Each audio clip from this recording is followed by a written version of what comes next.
also holds a courtesy appointment in physical activity and educational services here at Ohio State College of Education and Ecology. She has a BA in psychology, a BS in exercise and sports sciences, and an MS in health and sports studies, all from Miami University. She also holds an MSW and PhD from the University of Utah, and her primary research interests focuses on positive youth development and school-family community partnerships in various social settings, such as at school, after-school programs, and youth sport.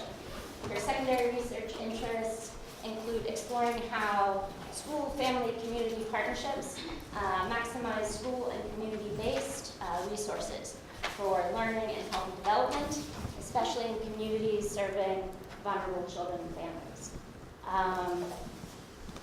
Her research has been widely published, and she also chairs the National Mental Health Education Integration Council, and she serves as the executive director for teaching research for the learning and fitness and education life sports initiative here at OSU.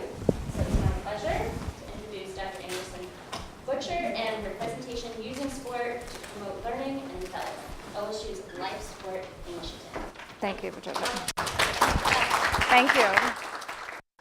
Welcome. Thank you for having me here, Laura, especially, and your team here. It's always fun for me to come over to Education Human Ecology or sport medicine or different units on campus, because my work is very interdisciplinary, so I'm housed in social work. My background is in sports sciences and in kinesiology. A lot of my work is in and with schools. So at any rate, I love being out in the area with you, and hopefully some of what we talk about today resonates with what you do already. You'll see parallels in what we're doing with, I'm sure, different projects you have going on with early childhood or adolescent development or whatever it might be. So at any rate, I'm Dawn Anderson Butcher.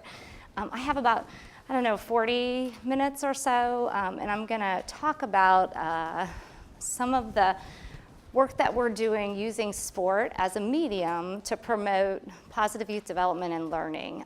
And I'll talk about it from sort of a background research theoretical perspective, but then drill down to our project that we have here at Ohio State called Life Sports, where we actually serve about 650 youth every summer in a sport-based youth program. And maybe you've heard about Life Sports before. Has anybody heard of Life Sports on campus? That's good, because then you'll leave here and you'll be more aware. So at any rate, we'll talk about Life Sports, what it is, and some of the research that we've done on it in order to look at the different mechanisms that contribute to growth and outcomes in our young people that we serve, and then some other things that are going on. As I talk, if I go too fast, just holler. If you have questions or you want clarification, please feel free to just chime in. Sound good? Okay. So first of all, I know many of you here are studying young people today, and I want to be clear about this. I don't mean to be needs-based and too problem-focused, but we do have sort of this youth crisis that I think is going on in our society in the United States today. About a third are living in poverty, and are suffering from the different correlates that go with that. 7,000 youth every day drop out of school in the United States, 7,000. 1 in 7 of our young people graduate from high school. Many youth are having limited access to good nutrition and food. We have 1 in 7 kids that are victims of child abuse and neglect, and other kinds of things around weight, health, and limited social skills. So 20 to 30% of our young people today suffer from some type of severe emotional disturbance at any given time. In my home community, we just had a young person 2 days ago hang himself from a chin-up bar in his bedroom. So our kids today may be doing really, really well, or look on surface that they're 3 sport athletes doing well in academics, but they can be struggling at the same time, and we have to figure out how we can maximize the different outlets that touch the lives of young people and do more and better work with them. So nonetheless, most of my work is centered on this. So how do we make sure all young people, regardless of their background, their ethnicity, their race, their gender, matriculate and successfully transition into adulthood, hopefully to some kind of post-secondary education experience, and then on into the career and job force. So if we back that out and we start looking at the literature from an ecological perspective, we begin to look at all the different factors and influences that contribute to positive outcomes or negative outcomes for young kids. And we can break those down in different social systems. I'm not going to go into these in any huge detail, but what we do, if you just even think basically about Bronfenbrenner, is we know in the literature on positive youth development and adolescent development that there are things in the individual person, whether it be their tendencies towards aggressiveness or rebelliousness or their state of anxiety or depression that they may have, that influence the likelihood that they may engage in some kind of problem behavior or in turn succeed or matriculate in positive ways. We also know that their peer groups make a big difference in the kinds of norms that they adopt, the kinds of problem behaviors they're exposed to, or pro-social behaviors that they're exposed to. We have to figure out how to gain more control of those factors. In schools, there are various predictors. I was just meeting with a leader from United Way for lunch, and she was talking about reading achievement levels at 3rd grade and backing that out into kindergarten and kindergarten readiness scores, and how even low achievement at the most basic level, 2-year-old, 3-year-old, 4-year-old, can then be a predictor of long-term negative outcomes for young people. And how do we work with schools to engage kids, engage families to get better conditions and supports in place? Family, I think this young person who just successfully committed suicide the other day, I think had a lot of family stressors, so everyone at the school was so blown away and surprised about what was happening, and here's this, extroverted young person with lots of capital, social capital and love, but at home maybe was dealing with some struggles that he didn't know how to handle, that in turn, predicted some negative outcomes. And then certainly you all can talk further about community examples. We'll hit them further, but probably the most hugest impact is the lack of opportunities and access that young people, especially those coming from poverty or disorganized communities and neighborhoods, have in order to have the kinds of pro-social opportunities that perhaps I had or you might have had when you were young. So the question becomes, how do we get control of these factors, right, and kids' time, right? And then how, when we have them, do we maximize those interventions, right, so that we're not wasting time when we're trying to get to better outcomes? And so, when we look at risk and resilience and sort of positive youth development overall, this field, there are typically 2 strategies. One strategy for PYD would be to reduce risk. So in other words, reduce these kinds of influences or factors or characteristics that young people face on a regular basis in our society today. The other way to do it is to build protection, to get them involved in supervised activities, to build their social skills and problem solving and resistance skills so that they know how to cope and deal with stressors when they come. Engage them with caring, supportive relationships and adults, right? So that when they do hit a roadblock, they can call someone and they can get help and supports. So that when they go to school, they feel engaged and belong, and that they belong and that they're connected. And if we can do those kinds of things with kids to faith-based organizations, community, organizations, whatever they might be, they can then in turn nullify the impact of these risks that our kids are exposed to. So that's sort of the broader framework for the work that I do and the work that we do within life sports. Because what we care about is how can we take this thing called sport? How many of you play sport, played sport, exercise, play board games with your kids, right? Are physically active, right? And how many of you had great experiences in sport? How many of you have had terrible experiences in sport? And you can have both, right? But how many of you had a ton of fun in sport, broadly defined? How many of you have had terrible and been the last person chosen for dodgeball or whatever, right? Oh, I knew it was you, Laura, right? No. So, at any rate, so then we become thinking, okay, here's this domain, we've got kids' time, right? And how do we use this entity, this mechanism, this medium, to better contribute to better outcomes? So let's talk a little bit about opportunities for sport. So currently in the US, you can see a ton of kids are engaged in youth in different outlets. So we have them involved in youth sports, organized team sports, pickup games in their neighborhoods, We have them involved in high school, extracurricular activities. We have them in PE classes. If Jackie Goodway were here, she could talk about this. And then we also have millions of kids engaged in Boys and Girls Clubs, YMCAs, 4-H youth development programs. They're using this time in meaningful ways. Are these outlets building protective factors and reducing risk factors and exposure? And how do we maximize their ability to do that? So some squelched opportunities when we think about sport. Here we go. So oftentimes when we go in and research youth sport, or we go in and look at after-school programs or Boys and Girls Club programming, they're often not organized and structured in ways to contribute to meaningful outcomes. So Judith Plachik, a leader in physical education research years ago and teaching, will talk about busy, happy, good. We see it in our child care centers too. So if we can keep kids busy, we can keep them happy and good, meaning they're not causing trouble, it's working, right? It's a safe haven, right? We're protecting them from the risk while their parents are working, right? That's great. That is one influence that can happen. But at the same time, we're missing opportunities because we aren't doing more. Teaching skills, teaching values, teaching norms, building networks, and we can do that through sport. When we look at youth sport, we also have seen this huge emphasis towards sport specialization, right? So how many of you have children or youth? Okay. And if they're engaged in sport, is there this pressure to try to get your young people to play one sport? 2 sports, yeah, right? So like I have 2 young people, I have a 7-year-old, and the coaches are like, we want you playing soccer year round. He's 7, right? So there's this emphasis on let's channel our young people into 1, 2 sports. Let's organize that sport so it focuses on skill development and winning and competition at all costs, right?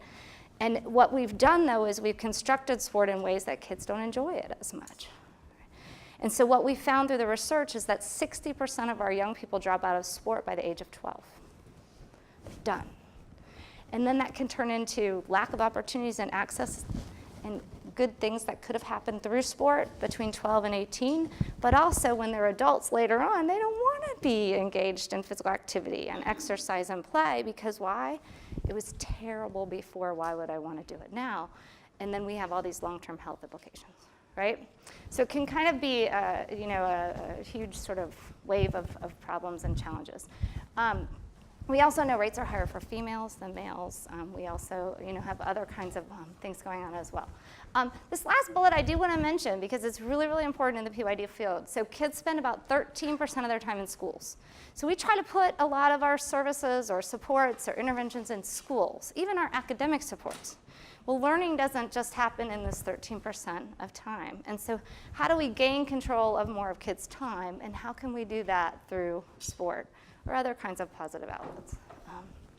We do have missed opportunities as well.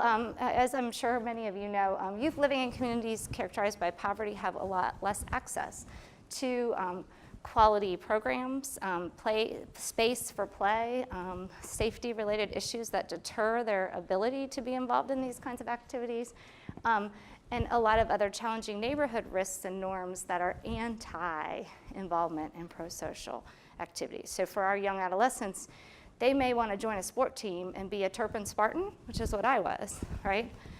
But they may want to join the Crips or the Bloods, right? And they're going to get their identity, their cultural identity, their sense of belonging, either place, right? And we have to have different kinds of influences and opportunities that can negate the anti and promote the pro. So, and you can see there at aging is also important. So when we talk about sport, we think, okay, there's all these great potentials, right? And we know through our research that for the most part, when kids and young people do participate in sport, they do experience great physical benefits, right, in terms of their cardiovascular endurance, their bone health. I can go on and on about that. They also experience, you do too, right, mental health related benefits around decreased depression, less anxiety, more enjoyment, more quality of life.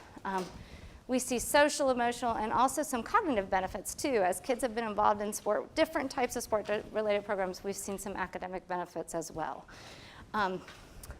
Some of the mechanisms for which have done that or have been identified in the literature are these ideas about having connections to a group, maybe feeling a sense of belonging and attachment, right, to some other kind of entity, meaning your school or your club or your team. Being around peers that are like you who are also engaged in positive activities. And then how do we have member structures where there's some kind of like older kids helping younger kids and younger kids helping even younger kids, or families and adults of parents of your other teammates supporting you in your structure as well. And then there's more evidence coming about around sport-based positive youth development. So when we take these kinds of approaches with sport and we design sport in a way that it strategically teaches a social skill, or it strategically focuses on adopting of pro-social norms, or it strategically works on building cooperation or values, that we can redesign it and we can restructure it, and it does make a difference, and we get better outcomes than if we were just doing regular sport in general. When we look at this, however, we do have situations where some kids engage in sport and they increase their problem behaviors, right?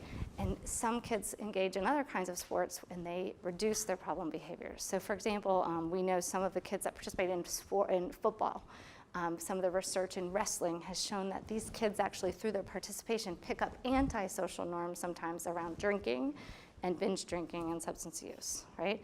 So not all sport works the same, right? And it's really important to sort of begin thinking about how we construct it in meaningful ways, and in meaningful ways that make the difference in the lives of our most vulnerable youth. And that's what we try to do with life sports.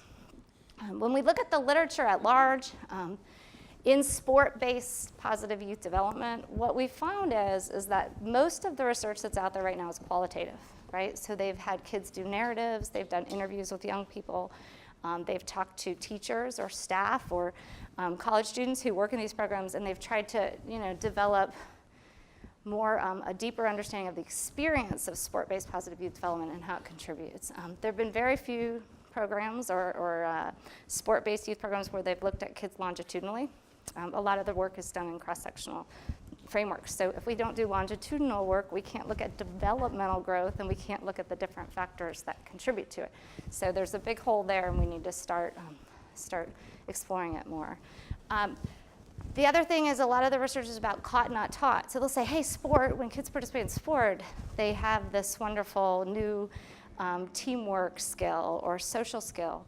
But what we found is that we don't really understand what the sport was or the intervention was that they got. Was it because their coach was amazing and really autonomy supportive and emotionally supportive? Was it that their peer groups really were very, very strong, and the network that surrounded them from that adult mechanism made the most difference? And so we have to start beginning to understand more of what happens in this medium so that we can get a better idea of how to design these programs so that they can make more outcome. There's measurement challenges. Obviously, I know most people in the room here do education research, so you know about those. A lot of it's translational too, and happens in the teaching and learning. Very little research has been done on youth of color and kids living in poverty who oftentimes need these kinds of programs the most. And we have a preference that we want to do that. And then also, finally, the impact of summer programs on both retention of health-related indicators such as weight and body mass index, or even cognitive, maintenance of their academic reading or things throughout the summer is really important. And we don't know a lot about their nutrition and the things that they have in the summertime, too, that we need to gain more control over. So at any rate, that brings us to life sports. So let me give you a little framework of how this started, and then we'll talk about the intervention and program at large. So life sports at Ohio State, learning and fitness and education through sports, is an initiative here. And we actually have three broad components now, one of which is a research component that I'm going to talk about today. The other is a teaching and learning component. So how do students in sports sciences and social work and education, in teacher ed and public health, in medicine, better use these mediums to support kids, right? Or how do they learn how to work with young people of color or young people from diverse backgrounds by having experiences in these situations. And then the third is a service and outreach agenda. And what that serves as is our laboratory, right? So we're serving 650 youth in this sport-based youth development intervention, but it's our lab for where students can learn, researchers can test new ideas, and we can research and find out some of these answers to the questions that I just set the stage for. So what happened is at Ohio State and on campuses across the country, since the 60s, there had been an investment from the federal government to do sport-based programming at universities. And this was actually a federal policy solution to the race riots in the 60s. So they thought, let's bring the poor kids from the inner cities to the campuses, right? Plop them there and supervise play, sport, i.e., and hopefully that will change these dynamics, or at least control the behaviors so that the kids are busy, happy, good, right? And not causing conflicts and riots on the streets, right? It's an interesting policy decision. Millions and millions of dollars were put into the federal budget in the 60s in order to do this work. I was at the University of Utah. There was an NYSP program there. You may have been at different institutions, but there were hundreds of them, probably 150 of them at one point in time. So Ohio State had an NYSP program, and it was one of the largest in the nation. It was ran by athletics, okay? And what happened over time is that they, as an institution, NYSP, had not done a very good job of evaluation and research. So they had no outcomes to demonstrate that this huge federal investment was making a difference in the lives of the young people that were being served. And if you would go watch it, which I used to do, you would see busy, happy, good. You would not see structured play. You wouldn't see skill development in terms of sports skill development. And you oftentimes didn't see life skill development. So when I watched a program here at Ohio State 8 years ago, the leader was teaching alcohol and drug use by yelling through a megaphone and saying, "Don't use drugs. Do you know if you use drugs, it can be really bad for you," right? And was standing in the lot with 600 kids at the Horseshoe, right? So like that was the intervention. The kids were behaved, they were contained, they weren't on the streets, but it wasn't as effective. So at any rate, athletics, which was amazing at this time, had a leader named Jerry Davis. He's still there now, and he's their director of camps, and he's a really strong partner of mine. And without him and a couple other lead people, including my dean, we wouldn't be where we are today. But at any rate, so Jerry was charged with, hey, do we get rid of it by our AD, Gene Smith, or do we keep it, you know? And if we keep it, what are we gonna do with it? Because we're Ohio State. We don't just do crappy programs, right? And so at that point, Jerry actually outreached to different units on campus, got a hold of my dean. We were sitting in social work doing research and teaching and learning around sport-based youth development, but didn't have a program, right, to test and look at kids with, right? And he needed support and leadership to develop and hone his program so that we could get to better outcomes and do something great, right? So we wrote one of these little outreach and engagement grants. I know people do these, and usually they don't necessarily like matriculate into anything. I will say that this small investment from our O&E office made a huge difference in where we are today, and really sort of set the stage for a true partnership and a memo, you know, a formal organized structure that really solidified partnerships between athletics and social work and rec sports and other entities on campus. So at any rate, now it's about 7 years later, and these are just some of them, but Live Sports today has all of these internal partners and all of these external partners. And we're involved in a bunch of different ways in support of these young people we serve in the community, but also in the way in which we support teaching and learning and student development at Ohio State, and the broader field of sport-based youth development. So with that said, I may need your help, Eric. I'm going to show you a quick video to show you Live Sports really quick. I may need help. Sorry. Okay, so if I go here, Just anywhere. go down here. There it is. Okay. So this is I do want to qualify this. This video was made just for social work, for an audience of social work potential donors. So it's a little bit focused on just social work, but I think it gives you a good idea of what we're doing. 1, 2, 3, teamwork! Every summer at Life Sports, it looks like our students are out there just having fun playing with kids like any other summer camp you'd see across the city. But one of the nice things about Life Sports is these students are learning the best practices in the field of youth development and in social work. First, I wanted to welcome you all to the Life Sport Soccer Clinic. About 600 to 700 kids participate during the summer camp portion, and then through the 6 outreach clinics throughout the year, we'll have anywhere from 30 to 100 kids. It's not really about teaching kids to excel at a certain athletic skill. It's more about teaching teamwork, effort, social responsibility, and self-control through sport. So we're able to teach them in the classroom and then facilitate the learning through the sports. Life Sports, the deeper meaning is trying to provide what kids really need as far as development and how to help them mature successfully. So giving them not only getting their physical needs met, so providing them with food and basic transportation, but also giving them staff and people who care about them, who want to see them succeed. There you go. You were trying, right? We love that. And who are going to support their goals and their desires to go to college. All right, I like that. To have successful lives, to have a family and to have good friends and to choose to do good things in life. And so that's what Life Sports is really about, is providing the structure and the framework to let kids do that. Let's go, guys. Nice effort. At all, we're creating relationships here, and these are long-lasting relationships. I'll give you a story. I've been here for 12 years now, and the thing that keeps you going, and I'm sure it'll be the same thing that keeps our College of Social Work people going and making them come back year and year after graduation is even done, is getting those letters in the mail about high school graduation, or getting those letters in the mail, or people, or some campers calling you saying, hey, I'm up at Easton, I want to introduce you to my mom or dad. Little stories like that is what keeps you going. We have a lot of employees who stayed with us after graduation, so it's not like babysitting at all. It's not like a summer job. We're creating lifelong relationships here. Let me see some effort. So one of the great things about Life Sports is this opportunity to have hands-on experiential learning with research. Not just talking about it in the classroom, but actually going out and implementing it and then seeing it all the way through the process of improving practice in the field.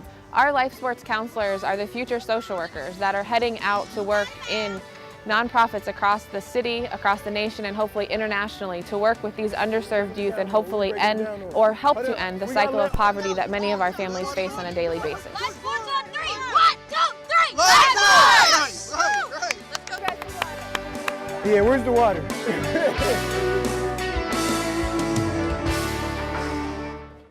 Thank you for humoring me, but I think it gives you a better idea of what is really happening if you can see it, right here. Thank you. Okay. So at any rate, let's talk a little bit about the program model, and then let's talk about the research that we've done. So at the bottom of this program is sort of various evidence-based strategies that I've learned in social work, that I've learned in kinesiology and sports sciences, using models like the teaching personal and social responsibility model, the sport education model that was developed by a previous dean of education here, Daryl Siedentop. We look at cognitive behavioral and social cognitive theories and sort of how that has played a role in kids' development, and how can we use those to better design this program. And then we put in places like good quality social skills have application and transfer to real life settings outside of sport. We also have booster sessions and follow-up sessions that kids participate in. So let's talk a little bit about the camp. The overall objective of Life Sports, our service and our outreach initiative, is to increase young people's social skills, social competence.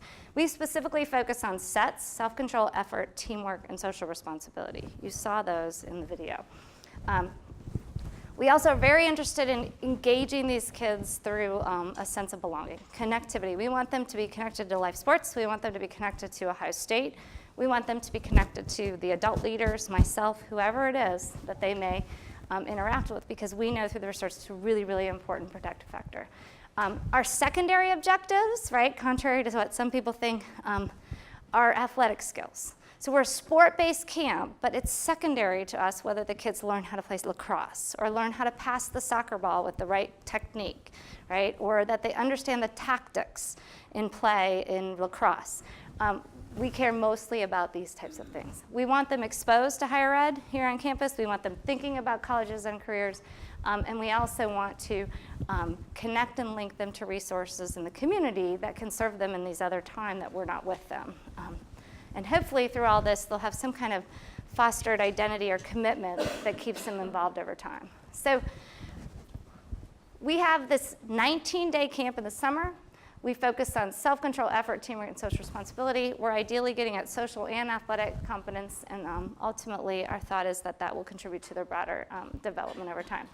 So if you think about what we do in the summer, we have eight different sports-specific curricula. So for 19 days, 4 weeks, from June to July, we'll have 650 kids here on campus from about 7 in the morning until 2 in the afternoon, okay?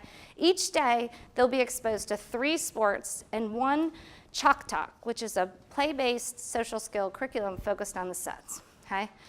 When they're in the sports, right, they're learning about the cues for soccer. They're learning how to pass, dribble, do defense, shoot, but they're being reinforced not just for the application of the cue for soccer, but also for the demonstration of sets.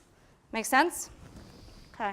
We have, in addition, kind of a behavioral reinforcement component. Everybody know the Buckeyes tomorrow. Hopefully they'll earn a lot of stickers on their helmets. But we have buttons that we give out that are in alignment with what our football players get on their helmets that say SETS, self-control, effort, teamwork, and social responsibility. And our leaders give out about, I counted it one day, I think it's like almost 1,000 buttons a day in some way. Yeah, so this is another research question we should have, right? At any rate, if you want more information on the curriculum, please let me know. The other thing we do is we have a 1-day health physical registration day. We do about 400 health physicals free. I say we, sports medicine and nursing does it. And we also have identified a lot of different risk factors and things during this day for kids' health-related concerns. At the end of camp, the last 2 days, we have an Olympics, which is a culminating event that they're working towards at the end, where they compete in their groups and teams in team-based activities that are group-specific, and also do a Chalk Talk challenge where they have to apply their sets in a real-life challenge that they don't know about until they get there that day. And then finally, we have these year-long clinics where 6 times throughout the year we bring the kids, the young people, back on campus, and we engage them in some kind of activity. Tomorrow, for example, if you're on campus from 2 to 4, we are going to be with the women's basketball team in the auxiliary gym at the Schottenstein Center in a basketball clinic where we'll have 4 stations, each focused on one of the sets, right, and some basketball skill. We're going to reinforce sets. We're going to reconnect them back. We have 120 kids registered. And then the kids will get tickets with one parent to go to the men's basketball game starting at 4:30, right? So, how do we keep them involved? How do we engage them? And if they come 3 times during the year, then they get automatic registration into the following camp. And what we found last year is 62% of our kids came back, which is huge. These are adolescents, right? 9 to 15 years old. It's really, really good numbers. So that's challenged us because now we have kids that are aging out of our 9 to 15-year-old program and now want to come back and work with us and stay involved. And so we're creating an older youth leadership college career readiness program where the young people will be worked with all year, and they'll come back in the summer and they actually serve as junior counselors and staff within the groups that they then once were a member of. So it's pretty cool, theory of change in terms of keeping with these kids over time and continuing to build upon the strengths and lessons they've learned over time.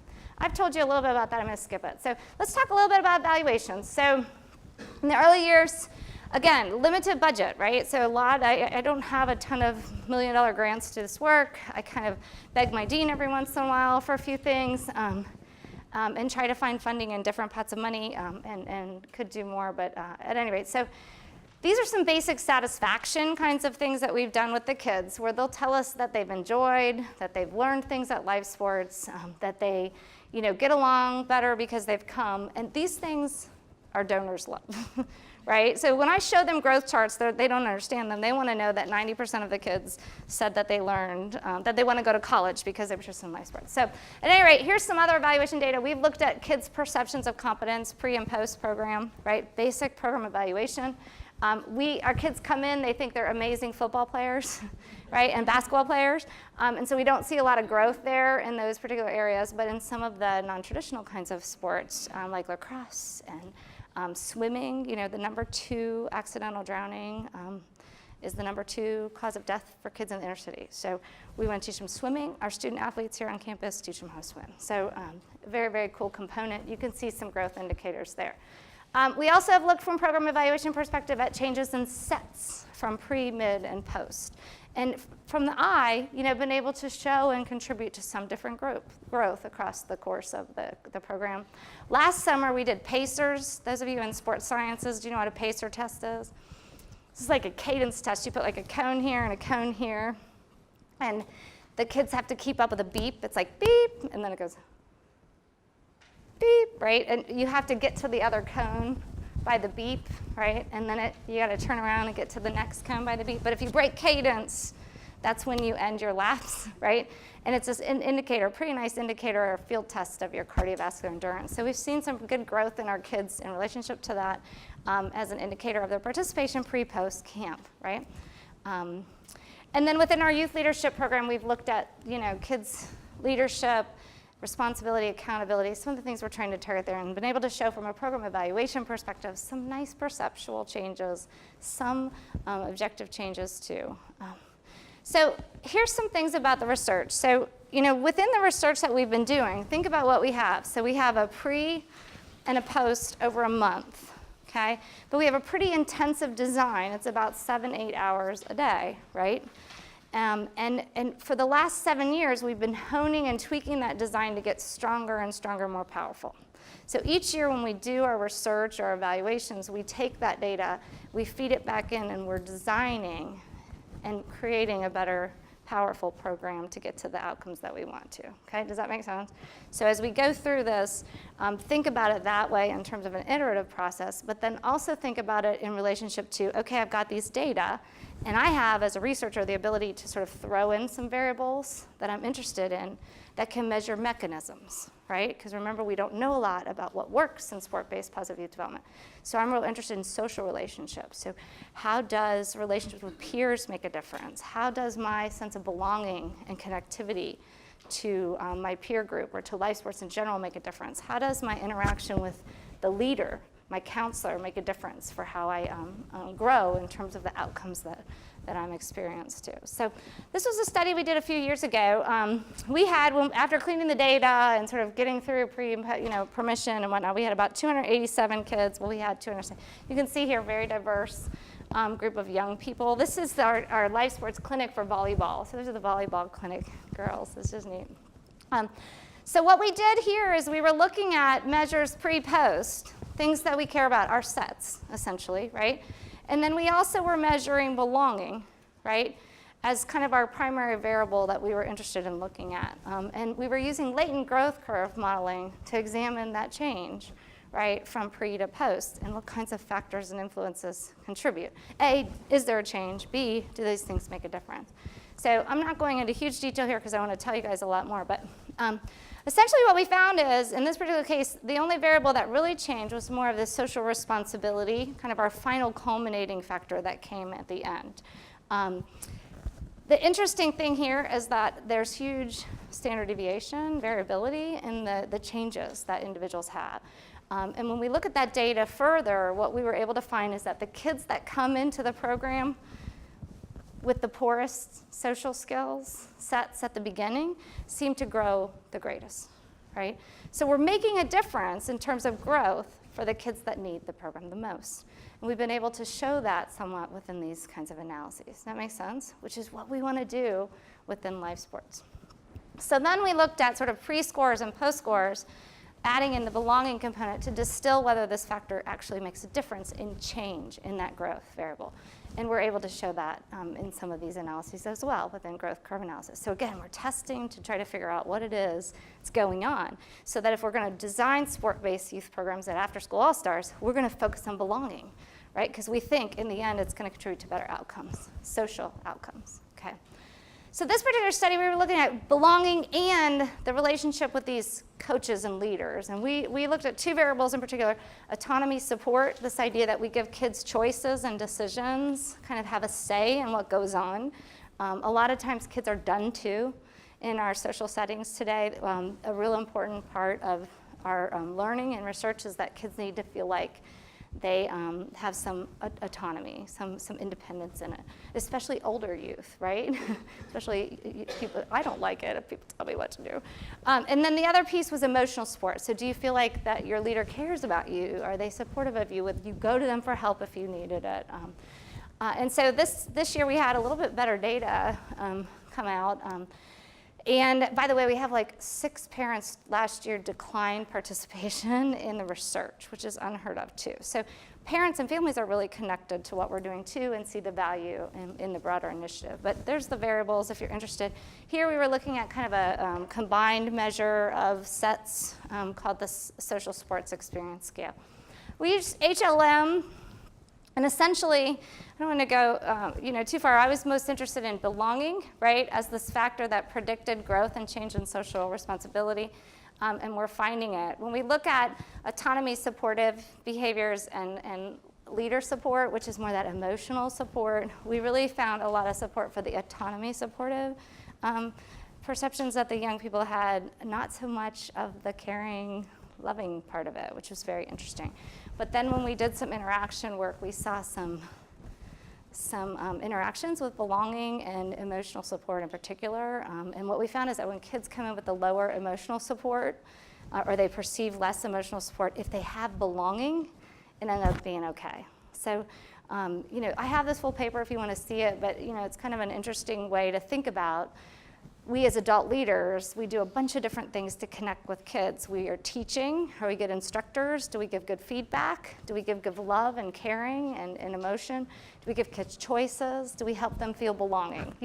And which ones of those things do we do that make the most in this particular setting? We're trying to tease that out. In order to look at this a little bit more too, we did some work with parents. In this particular study, this was a master's thesis by one of our doctoral students who's now the head of research and evaluation at Girls on the Run. Has anybody heard of Girls on the Run? Yeah, so Allie's there now doing some of this work. But at any rate, she did interviews with parents. So again, we were trying to get at mechanisms. So what do parents think these mechanisms are? And they told us things that we kind of suspected from the risk and resilience literature. You can see those there. But we also asked them about mechanisms and why things work.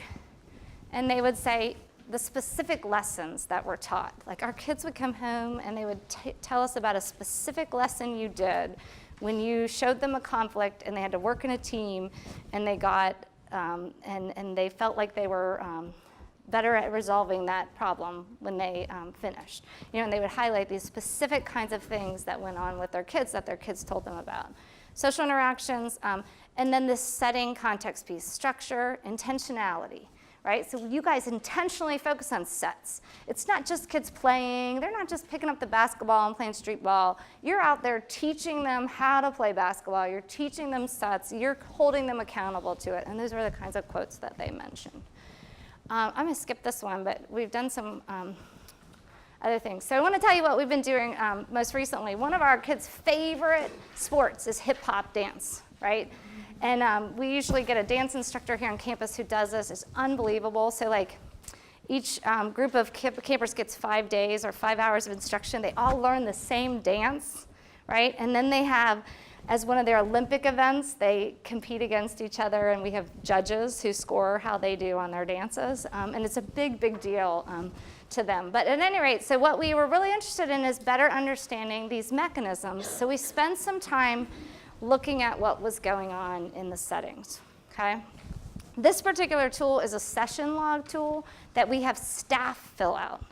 So we have any of our counselors, Chalk Talk leaders, sport coaches, after every session, 1 hour session that they did, they would document the degree to which they felt they reviewed the social skill, they had enough equipment, they used kids' names, greeted kids as they arrived, used a warm tone voice, gave out buttons, whatever it might be, right? And so we asked them to give us these data every day, right? And we were trying to get at more of a measure of what is really happening for the kids that are in those groups, okay? So you can see here, this is a 1 to 4 scale. What we have are just basic means here. I'm trying to look at this data with Jessica, but they perceive that they're doing, the staff perceive that they're doing all these amazing things, right? And we have thousands of data points that suggest that. But we do see some variability based on sports and settings that we have.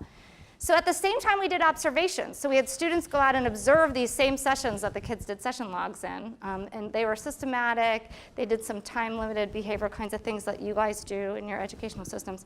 And we're observing very little of those same activities and processes, right? So we have people who are coaching who think they're doing it, and we have kids that are, or people that are observing it who are trained observers who see none of it, right? And so there's this huge disconnect in terms of the dosage and intervention, right, that we have to better understand in terms of measurement to really, really get at more of the nuance, okay? But our kids perceive it, right, from our earlier studies. They perceive they're getting belonging. They perceive they have a good, strong relationship with their adults, even though it may not be articulated as observed behavior that we can watch and feel. Very, very interesting, and more work to be done here. So at any rate, overall implications, I think we're beginning to document in new ways through sport-based positive youth development how these programs can be impactful for kids, especially the kids that need them the most, the kids that are falling through the cracks and most likely to drop out and most likely to be exposed to a lot of different risk factors and needs. I'm real interested in sort of this social relationship piece of it, and again, we're beginning to think about that more and study it better, and really start to tease apart what it is that our coaches, our youth leaders, our youth development workers do that make a difference, and then how do we train them better and prepare them better so that when they go out in the fields in their careers, we can get to better outcomes faster for these young people. And then we've also been able to show that the kids that come to our program who need it the most, really can benefit the most, which is kind of the opposite of what we do with sport today, right? And so, hopefully we'll be able to do some work around this in terms of awareness building for others as we think about the true value of sport, not just for winning and competition, but for kids' development overall and the contribution to them and their learning and transitions to adulthood. Certainly there's limitations in the research that we're doing. It's translational, right? It's quasi-experimental. We're out in the field getting our hands dirty. We don't have control over all of the intervention. We're lucky in some ways because we do have a more contained research environment for ecologically based research, but it's not an RCT controlled trial, right? And there are limitations with that. And certainly we could do more there. The other thing that I have are these kids that are repeaters, right? And I have them in my data set. Over time, I have no money to do that work, to follow them and see what's happening. So, hopefully in the future, we'll be able to think about these kinds of data as pilot work, right? And that could help us set the stage to do some more meaningful research that really addresses other gaps that exist too. You can think about implications, but ultimately, if we tweak these things, redesign sport, we can make a lot more difference and impact for young people. And our work here in live sports hopefully can help push that idea forward, both locally in the state of Ohio and nationally, given what Ohio State can do in terms of athletics. So before I leave, I just want to say, if you're interested in getting involved in the initiative, we have lots of ways, to get engaged. I know many of you are students, but like I said, we have these social skill chalk talk things in the summer where we have people teaching social skill intervention through play and sport for a month on campus as a paid position. We have coaching positions. We need volunteers and people to help with our Youth Leadership Academy. These are like 60 young people that are just loving Ohio State and want more and more to be engaged and learn about college and career readiness, and we'd love to have help there. We're toying with the adaptation of the life sports model into an after-school program model. So how do we take the lessons that we have that are 1-hour blocks and make it usable for an after-school program to then put it in place in their health and fitness component so that they then in turn are improving the quality of what they're doing and not just doing busy, happy, good. That's a piece there. We do have some courses. I teach a community youth development course for graduate students in spring.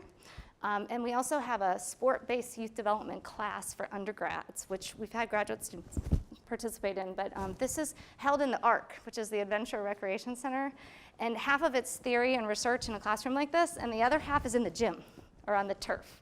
And we're actually showing how you can redesign volleyball or soccer or play this game differently in a way that can teach these kinds of skills and not just the sports skills. So a very fun applied class if anybody's interested in it. We also have a lot of interns that are involved from different majors who do things like last year we had a student who from optometry did eye checks on all of our campers. 40% of the kids had some kind of challenge with their eyes. Yeah, what are we gonna do about it, right? I need feet to go address it. And then there's the research. We have teams of research. I have a doctoral student, actually in sport management, Lee Lauer, if anybody knows her. She's been leading our research team in the summer, and we have students that help her do that, so it's pretty exciting. This is our website if you want more information. This is our College of Social Work Casey website, which is my institute that I have, and there's my email. You can follow us on Facebook and Twitter and all those good things. We have a great website. We just redesigned it last year, so if you want to get in and learn more, you're more than welcome to do that.